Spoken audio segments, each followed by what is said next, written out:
portion na nagsalita ng live via Zoom, I guess, si Vice President Inday Sara Duterte, at ang na-capture kong mensahe niya ay yung ginawa nila yun to demolish political opponent. Ginawa nila yun to demolish the opposition. Yun ang nakuha kong portion ng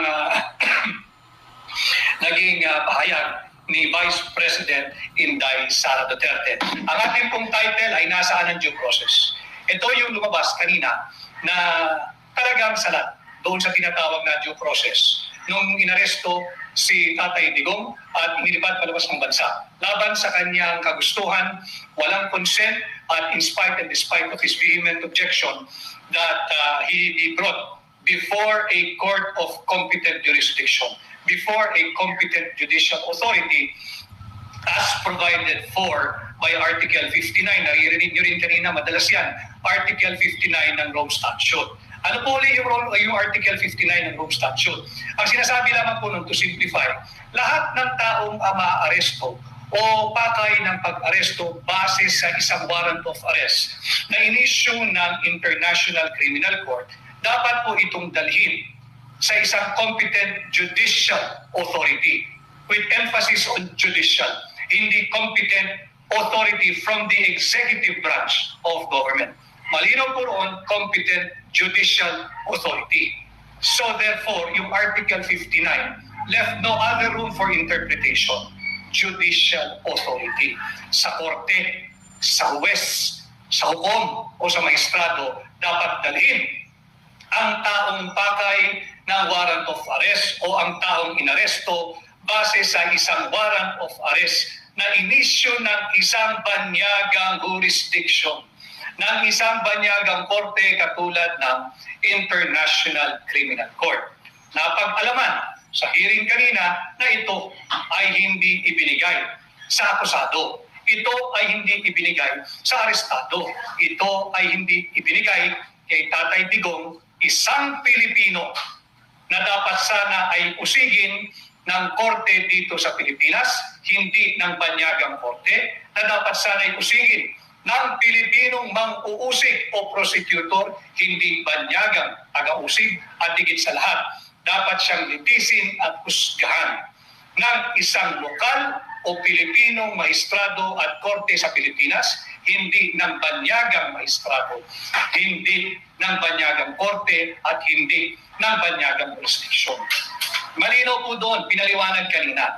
Meron po kasi tayong tinatawag na Doctrine of Constitutional Supremacy. Yung doktrina na nagsasabi, pag nagbanggaan na ang ating mga karapatan, pag nagbanggaan na ang special laws o anumang batas, maging ordinansa man yan, maging Republic Act man yan, maging revised penal code man yan, pag yan ay nagbabangga na sa ating mga fundamental rights, sa ating mga basic rights na nakasulat, nakaukit at may garansya sa ating saligang batas, mangingibabaw at mangingibabaw ang linalaman, itinatakda, isinusulat at nakagaransya sa ating saligang batas. Yan po ang simpleng ibig sabihin ng Doctrine of Constitutional Supremacy. Ulitin ko, dito po sa ating diretsyong pakikipag-ugnayan sa inyo, pilit nating pasisimplihin o sa English pa i-laymanize yung mga naririnig nating termino na hindi po kayo dapat magulat o masindak, sapagkat sisikapin natin manapasimplihin upang pati ang ordinaryong mamamayang Pilipino ay maintindihan, maunawaan at magkaroon ng sarili ninyong pananaw, opinyon, prinsipyo at desisyon, not necessarily na sang-ayon sa aking opinyon o sa aking pananaw. Ang importante, ma-educate ko po kayo, sambayan ng Pilipino. Ang importante, bahagi ng aking advokasya, hindi lamang bilang kandidato pagka-senador, hindi lamang bilang senador ninyo. Bahagi ng aking advokasya bilang Pilipino, bilang abogado, bilang maisog, ay ang antas ng pampublikong diskurso, maging bahagi ang lahat ng Pilipino, may pinag-aralan, kakaunting kaalaman o profesional, ordinaryong Pilipino, opisyal ng gobyerno o empleyado ng pribado o gobyerno. Importante ho magkaroon kayo ng sarili ninyong opinyon sa mga mahalagang usaping panlipunan, sapagkat tanging ang isang informed citizenry lamang ang tunay na makakapagbigay diwa dito sa mga garansya na nakaukit, nakasulat at may garansya sa ating saligang batas. Ito na nga po tayo, pinag-uusapan natin nasaan ang due process. Nakita kanina dyan sa ginawang pagdinig sa Senado na salat at hindi na ibigay yung due process, yung standard of due process na dapat ibinigay kay Tatay Digong. Hindi lamang po ito usapin kung ikay makaduterte o hindi. Ito po yung usapin, mahalaga, usapin ng bawat Pilipino. Lumabas din kanina sa hearing yung katanungan. Kung ito ay nagawa sa isang dating Pangulo, paano pa ang mga ordinaryong Pilipinong katulad nyo, katulad ko, katulad natin? Paano na yung nagtitinda ng balot sa gabi, sa lansangan? Meron ka pa ba kayang aasahang due process? Paano na yung mga market vendors? Paano na yung ating mga motorcycle riders? Paano na yung ating mga vendor sa kalsada na nagkakalakal lang o naghahanap buhay ng marana? Nasaan ang due process? Ang usapin ng due process ay hindi lamang patungkol kay Tatay Digong o kay dating Pangulong Rodrigo Roa Duterte. Ito ay usaping mahalaga na dapat pag-usapan nating lahat sapagkat when we speak of the constitutional supremacy being the supreme law of the land, lahat po tayo ay saklaw nito. Lahat po tayo ay dapat may proteksyon dito. Maganda rin na napapag-usapan kanina, yung pangamba na paano, ligtas pa ba ang ordinaryong Pilipino sa kanilang pamamahay laban sa mga pag-abusong pagsisilbi ng search warrant, pag-abusong pagsisilbi ng warrant of arrest, o di kaya yung pag-arrest ko kahit walang warrant. Ito po yung lumalabas kanina sa pagdinig. Kaya nga po ilang ulit lumabas yung katagang doctrine of constitutional supremacy. Sapagkat may lumalabas na mga sinasabing batas, yung Republic Act 9851, yung Section 17. Ini-invoke po yun kanina sa hearing of the part of the government na yun daw po ang kanilang ginamit, yung RA 9851. Yan po yung batas dito na ipinasa ng ating Kongreso, I think, sometime 2009. Ito po yung batas laban sa laban sa genocide, itong crime against humanity. Yan po yung kanilang ini-invoke kanina, yung RA 9851 Section 17 to justify why they have to give away a Filipino citizen that goes by the name of Rodrigo Roa Duterte to a foreign jurisdiction. Subalit habang ini-invoke nila yun, hindi ko kasi talaga magtutugma. Pag in-invoke mo yung RA 9851 Section 17, hindi naman mo kasi ang pagbabasa at pag-unawa sa batas ay kada section lamang. Kailangan mong basahin the entire law, the RA 9851, hindi lamang yung Section 17 that tends to favor what the government did in turning over the person of Rodrigo Roa Duterte, our former president, our beloved former president sa ICC. Dapat po yan basahin mo yung kabuuan at ibangga mo, ikonsulta mo sa ating saligang batas. While it's true, there is the existence of what we call RA 9851. Ito nga po yung batas na ipinasa ng ating lokal na kongreso, yung ating House of Representatives at ng ating Senado, na tumutukoy po sa mga crime against humanity, yung mga genocide, yung mga war crimes. Yan po yan. Subalit, babalik ka sa ating saligang batas. Bakit? The Constitution is the fundamental law. Ay mas mataas o hihigitan niya ang konstitusyon. Sapagkat meron din pong doctrine sa ating jurisprudence that the spring cannot rise above the source. The source of every law. Lahat yan hanggang ordinansa. The source of every law is the Constitution. Hindi maaaring mas mataas pa ang magiging bisa, saklaw at interpretasyon ng kahit na anong batas, kahit na anong ordinansa kesa sa ating saligang batas. Ang Biblia ng lahat ng batas ay ang ating Constitution. That is why there is this repeated mention of the doctrine of constitutional supremacy. Meaning, yung sinasabi ho nilang RA 9851, baliwala po yon pag ibinalagga mo at ikinumpara mo at inihambing mo doon po sa pinag-uutos ng ating saligang batas. Ano po yon? Babalik po tayo, Article 3, yung Bill of Rights. Yan po muna iikot ang ating mga usapin. Again, sisikapin kong pasimplihin ang mga mahalagang usaping panlipunan para maunawaan po ninyo. Because it is only through an informed, educated, and aware citizenry that we can have an empowered population, that we can have an empowered Filipino nation. Kinakailangan alam mo ninyo. Article 3, Section 1, anong sinasabi dyan? no person shall be deprived of life, of liberty, or property without due process of law. Malinaw po yan. Saan po papasok yung due process sa ginawa nila kay Tatay Digong? Kung ini-invoke po ng gobyerno yung RA 9851, kinakailangan po yung basahin in relation to, kasi sinasabi ho nila roon, basta't meron na raw pong nasimulang investigation o prosecution, ang isang banyagang jurisdiction, maaari na nilang ibigay yung isang Pilipino doon sa jurisdiction na yon. Basta't nasimulan na yung investigation o yung kaso o yung prosecution. Tama po kung simple reading ng Section 17 of RA 9851. Pero may pinaghuhugutan po yung RA 9851 eh. Babalik po tayo doon sa sinasabing yung batas ng international, yung Rome Statute. Babalik po tayo ron. Ano po sinasabi ng Article 59 ng Rome Statute na napapakinggan niyo rin po kanina yan?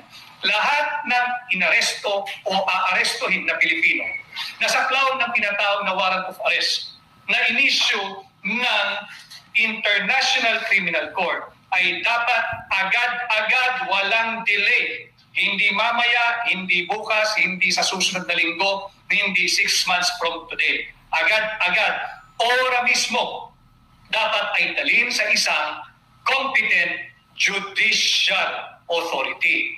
So yan o, tumatakbo na tayo. Sinimulan natin doon sa ini-invoke ng gobyerno ng 9851. Of course, they will not mention, conveniently, they will not mention yung Article 59 ng Rome Statute. Dahil pagka binanggit mo po yun po yung pinaghuhugutang otoridad ng RA 9851 na pag meron na raw pong investigation o prosecution na nasimulan na ang isang foreign jurisdiction, they can dispense with anumang formality sa isang Pilipinong saklaw ng warrant of arrest. Tama, pero kinakailangan merong basihan yung RA 9851 na yan. Ano po yan? Yung Rome Statute, babalik po tayo sa Article 59. Sabi ng Article 59, any person arrested shall be brought promptly. Wala na po akong ibang makitang definition ng promptly sa Tagalog, kundi agad-agad, kundi ora mismo, kundi ngayon na mismo, hindi mamaya, hindi bukas, hindi 6 months from today.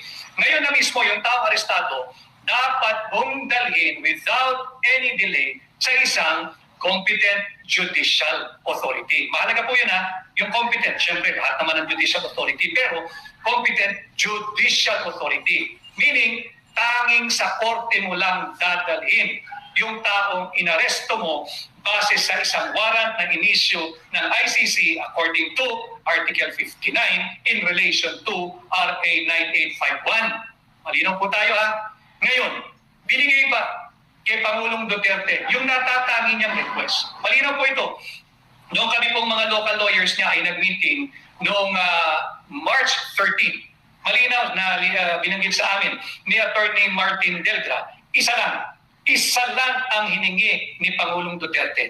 Isa lang ang request ni Pangulong Duterte. Walang iba. Ang sinabi ni Pangulong Duterte, dalhin ninyo ako sa korte. Bilang, wala siyang request na dalhin siya sa kung saang special na lugar o bigyan siyang special na pagtrato.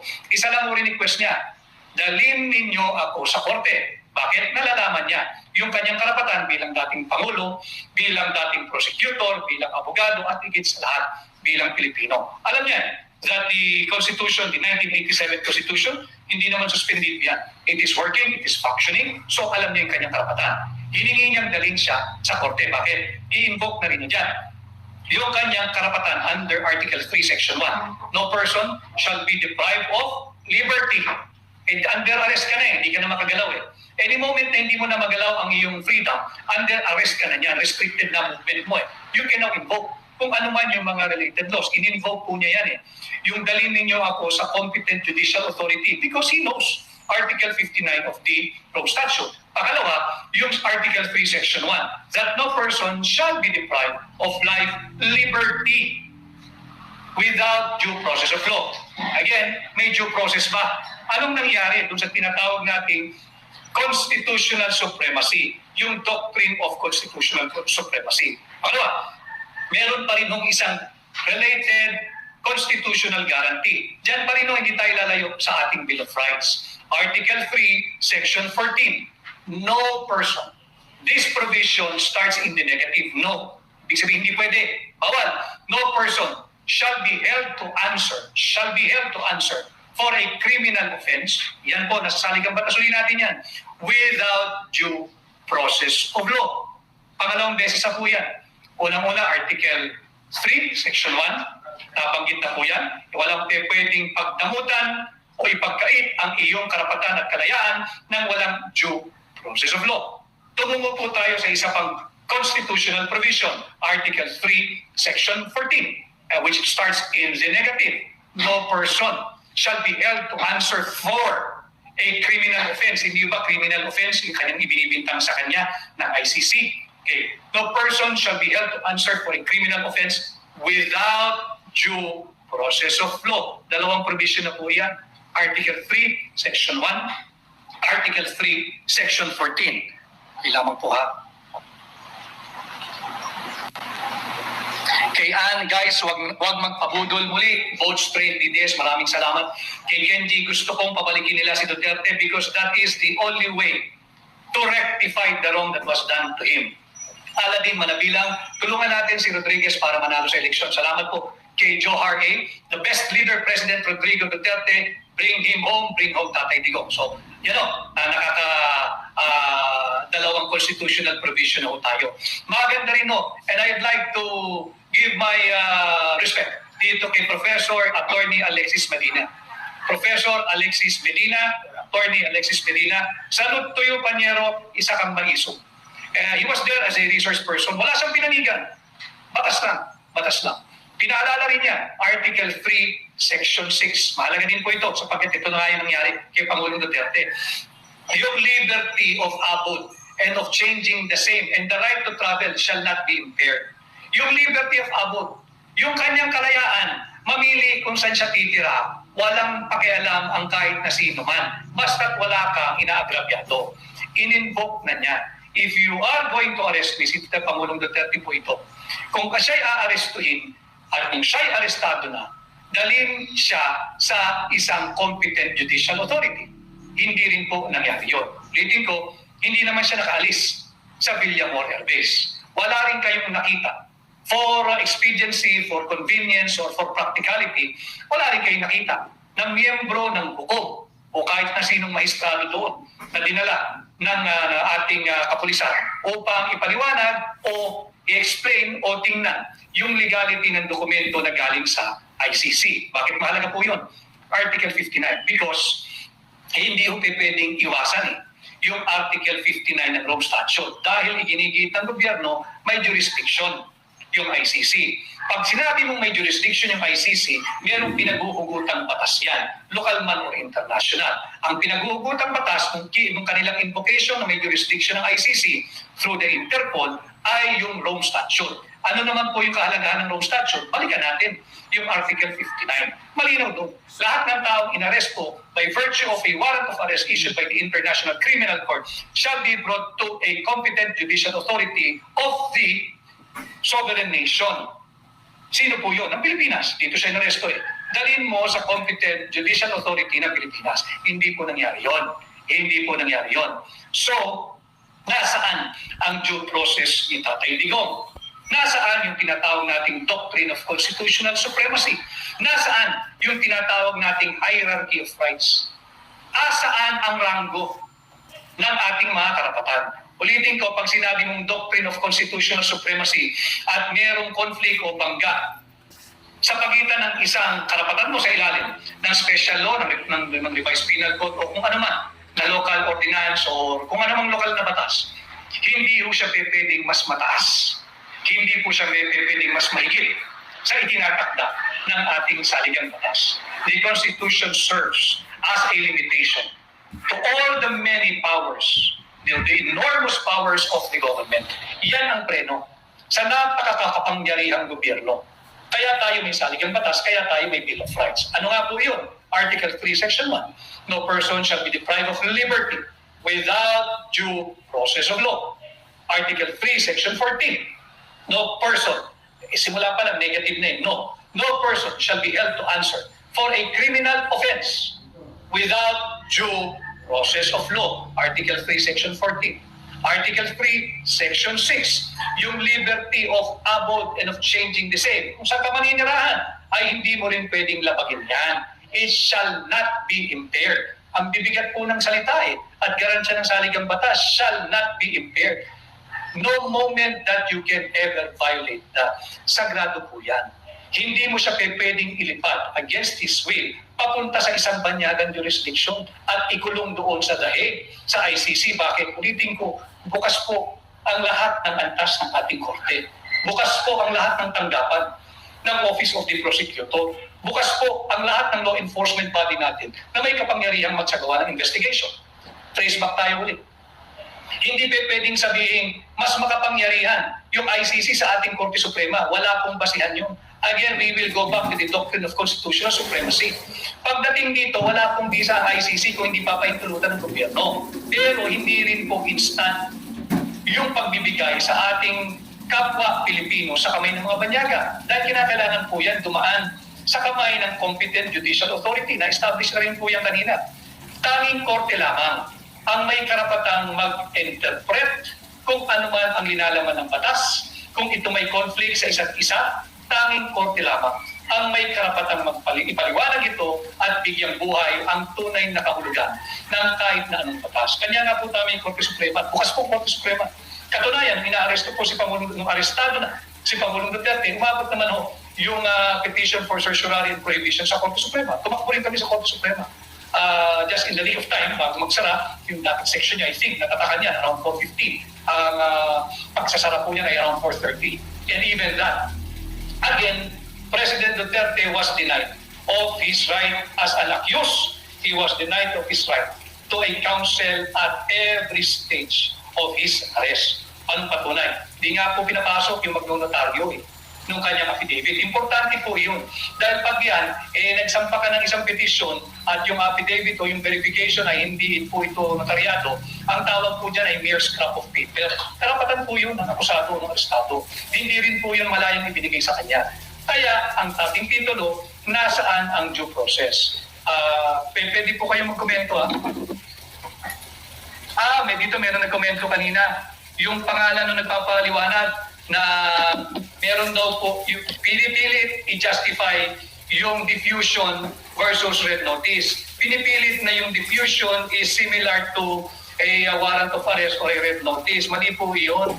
Yung diffusion informal alert. Yung lumabas na salita kanina noon, nagtimbre lang ba? Tumimbre lang sa local authorities, in this case, dito po sa Pilipinas, ng ating custodial state ng Pilipinas, na merong warrant o may lalabas na warrant o may kaso laban sa isang ninyong citizen. Yun lamang po yung diffusion.